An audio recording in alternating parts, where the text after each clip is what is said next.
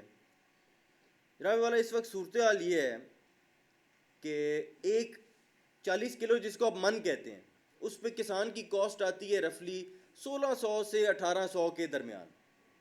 اس وقت وہ بیچ رہا ہے 1000 روپے کا من. اس وقت وہ بیچ رہا ہے 1000 روپے کا من, وہ بھی جب کوئی خریدنے آ جائے, پروکیورمنٹ ختم ہے. ہم آن ریکارڈ ہیں فلور آف دا ہاؤس کے, میں بھی, مبین صاحب بھی, جب یہ اپنا گندم والا کام کر رہے تھے, ہم کہہ رہے تھے آپ کو نہیں پچے گا, آپ کو نہیں پچے گا, یہ ہوگا. وہی چیزیں آج ہو رہی ہیں, لیکن کسی کے کان پہ جوں نہیں رینگتی, کیونکہ ووٹ نہیں نہ لے کے آئے ہوئے انہوں نے. دیکھیں, جب کسان کو کنو 1600 سے 1800 روپے من کے بیچ میں کاسٹ کرے گا اور اس کو 1000 روپے کا بیچنا پڑے گا, میں پھر سے وہی سپلائی چین میں دوبارہ دہراؤں گا ہی نہیں. ایکسپورٹر سے لے کے کھاد والے تک, درمیان میں گروور, درمیان میں لیبر, درمیان میں مڈل مین, اور کئی الائیڈ انڈسٹریز جتنی بھی ہیں ساری بینکرپسی کی نہج پہ ہیں. لیکن افسوس کس بات پہ ہوتا ہے, اور یہ بھی صرف سینٹرل ایشیا کا ایکسس, صرف سینٹرل ایشیا کا ایکسس. نیمبو کا بھی یہی حال ہے, کسی کے کان پہ جوں نہیں رینگتی. اب ناراضگی ہو اگر ایک آدھی فصل میں ہو, کسان کی ناراضگی ہو اگر گندم میں ہو جائے یا کبھی چاول میں ہو جائے, چلو ایک آدھی فصل اوپر نیچے ہو جاتی ہے. جب اتنے کرائسس در کرائسس سے گزرے گا تو پھر اس میں شدید غم و غصہ جو آج کل پایا جا رہا ہے یہ نتیجہ ہوگا. اور ہمیں اس چیز پہ غصہ ہے کہ پالیسی رسپانس کیا ہے. میں ایک آپ کو مثال دیتا ہوں. ضلعی انتظامیہ نے میرے ضلع میں کنوں کے ایکسپورٹرز کو اور وپاریوں کو جو چند بڑے گروپ تھے ان کو بلا کے کہا کہ یار آپ 1800 یا 1900 روپے من پہ مال خریدیں ان سے, آپ ان سے مال خریدیں. انہوں نے کہا سر ہم 2000 کا خرید لیتے ہیں, آپ ہمارے سے لے لیں, ہم 2000 کا خرید لیتے ہیں. ایسے مارکیٹس نہیں چلتی,